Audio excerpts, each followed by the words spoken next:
The fourth question is from Sohag Ahmed. Sir, please debate with David Woods or say something to him as he says lot of rubbish things about you and other Islamic scholars. This person, Sohag Ahmed, and few other Muslim brothers have been continuously asking this question that, oh, why is Dr. Zakir Naik not debating with David Woods? And they keep on asking this question several times, and I didn't think it was important, but now finally I've taken the question to give them the reason. Firstly, you have to understand that anyone that challenges a person, it's not required that you should accept the challenge.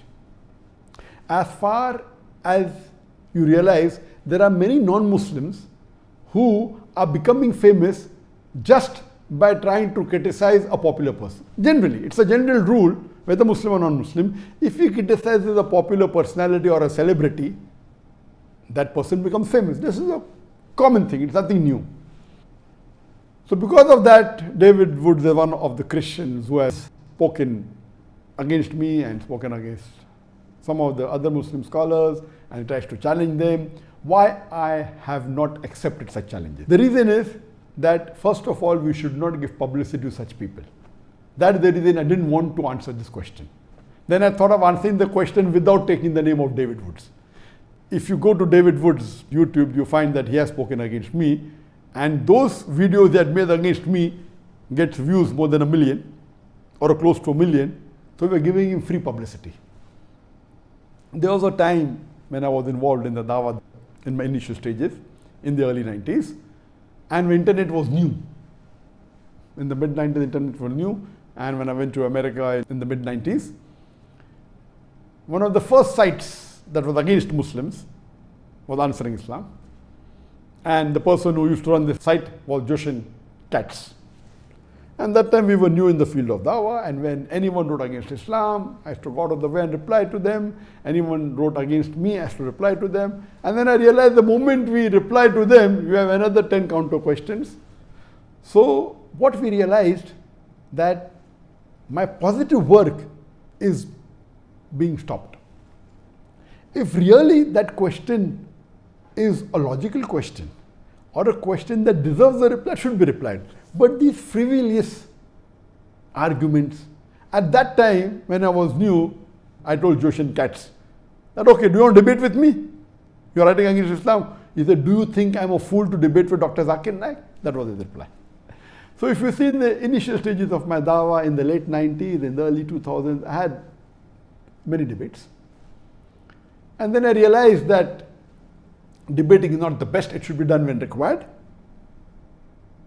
But better is to talk about, give lectures on similarities between Islam and Christianity, similarities between Islam and Hinduism. But when required, yes. And one of the best debaters in the world, you know, was Sheikh Ahmed Didat. But then we realized that there were people who started challenging me. And one such person was from USA again. I'll tell you his name. Sam Shamoon. And when I went to Chicago, I met him. He said, oh, I want to debate with you. I said, send your guru. And then I had a debate with his guru, Dr. William Campbell. And when I accepted this debate, I was called by the students of USA that Dr. William Campbell wrote a book, Quran and Bible in the Light of Science. And he took out about 30 scientific errors in the Quran. And for 8 years, no Muslim replied. So this book was doing a great damage for the Dawah of the Muslims. And no one replied, so I took up the challenge. I read the book and I went and I debated with it. And alhamdulillah, in Chicago, there were two groups among the Muslims. One group was against the debate. What is this? No one replied. And now this Zakir, who is this young man coming from India? How will he reply? So half the Muslims were against the debate and half the Muslims were for. Alhamdulillah, the debate took place in Chicago and Allah's help was there. Allah's mercy was there, and it was a very successful debate. So much so that after that, alhamdulillah, William Campbell, who got a doctorate in writing a book against Islam, mashallah, it lost its popularity. Later on, then I made a policy that after my videos started becoming popular, then I had a rule. I will only debate with those people who are popular. Then we realized that those people who are not popular started challenging to become popular. And I'll give you a very good example. You know Sheikh Ahmed Didat. He debated with Jimmy Swagat.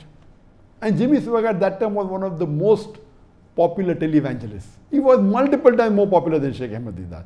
Many people told him, don't go, he will chew you and spit you.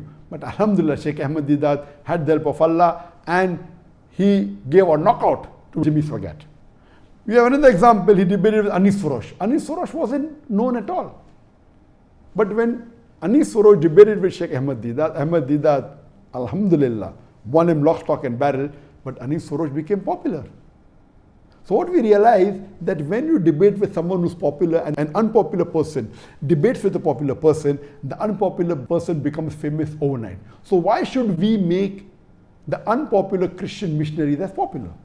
So then I had a policy that anyone wants to debate with me should minimum have at least 2% of the audience that I have in my largest gathering.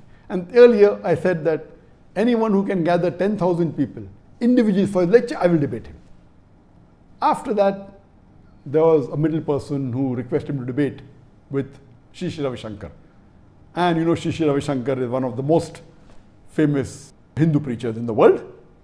One of the most. It comes in number 1, 2 and 3. And he has a large following. He has a audience of 20,000, 50,000, alhamdulillah. I accepted the challenge and we had a debate in year 2006 in January in his hometown Bangalore. And Allah's help was that it was a very successful debate. The topic was concept of God in Hinduism and Islam in the light of sacred scriptures.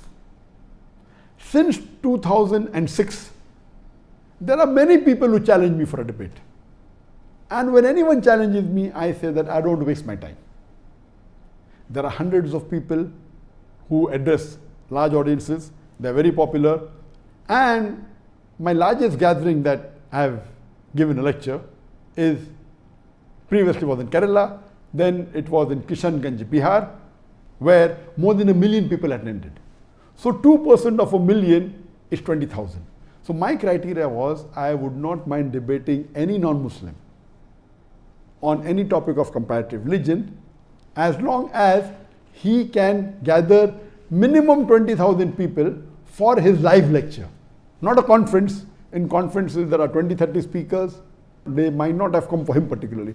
So if a person gives a solo lecture and if he can get audience of 20,000 people live, not on the YouTube, not on the Facebook, 20,000 live sitting, then I don't mind debating him. And what I'm asking is not something which is difficult.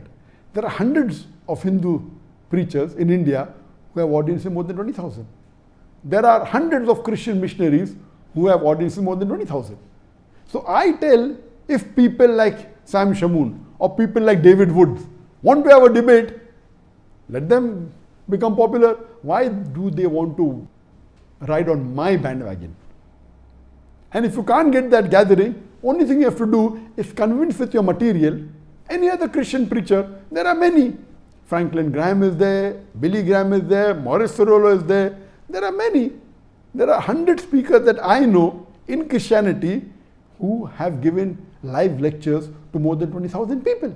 What you have to do is catch one of them and convince them that your material against me is logical and give it to them. I will have a debate with them. Why should I make you famous overnight? I heard 1 or 2 of his videos that Zakir Naik is a joke. It is. What he's talking is rubbish. But the moment I reply to him, he becomes famous. That's the reason I was avoiding handling this question, because now the moment I take the name of David Woods, most of the people hearing me tonight may not be aware of David Woods. A small percentage maybe. They will go and check. He will become famous. And let me tell you, there are many other people. There was a Dai by the name of Muhammad Hijab. And he came to meet me in Malaysia last year. And he's a fan of mine. He's a good Dai. He personally had a debate with David Woods. I have not seen the video. I was supposed to watch. But some of my colleagues saw it. And they told that Brother Muhammad Hijab, he gave David Woods a knockout. So when others can do the job, why should I waste my time? That's the reason previously we used to reply on the internet. Now we don't. Because the moment you reply, they'll give a counter reply and your work of positive dawah suffers. So that's the reason anyone who wants to debate me, this criteria is there. Give it to a celebrity, give it to a famous personality. He will not be a fool to debate with me. Today, if someone gives $1 million to Shri Ravi Shankar, he will never agree to have a debate with me again. He knows that. Even if you give $2 million to him, he will not.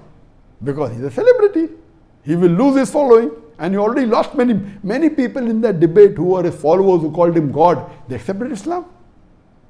So that's the reason I request David Wood to convince any of these 100 Christian missionaries who are popular, who can have audience of more than 20,000. Convince them. If he cannot convince them, why does he want to have a debate with him? When he cannot convince his own Christian brother that the material of his is enough to answer my lectures, why is he wasting his time? These people are only riding on the popularity of other people. Otherwise, he is unknown. And I request the Muslim brothers, please don't waste your time. Please don't waste your time. The person who asked me this question should have, in fact, known that Brother Muhammad Hijab, he had a debate with him and I already answered him. So why should you make David Wood popular? So hope this answers the question. And because I met this criteria since 2006, in the last 14 years, no one has ever wanted to debate me. One of the fans of Sadhguru told me, will you debate Sadhguru? And Sadhguru is a popular person, is not as popular as Shri Ravi Shankar, but he's popular. I told, okay, I accept it, I know he's popular. Okay, if he wants to debate with me, I'm not interested in debating him. He wants to debate, he wants to speak against Islam, wants to challenge me, I'll accept it. Because if he challenges me, and if Allah's help is there, and we present the truth and answer to all his illogical arguments, but naturally he will lose his following. So if people like Sadhguru or someone who's popular want to challenge on any topic of Islam and comparative religion which I deal with, I accept the challenge. Hope that answers the question.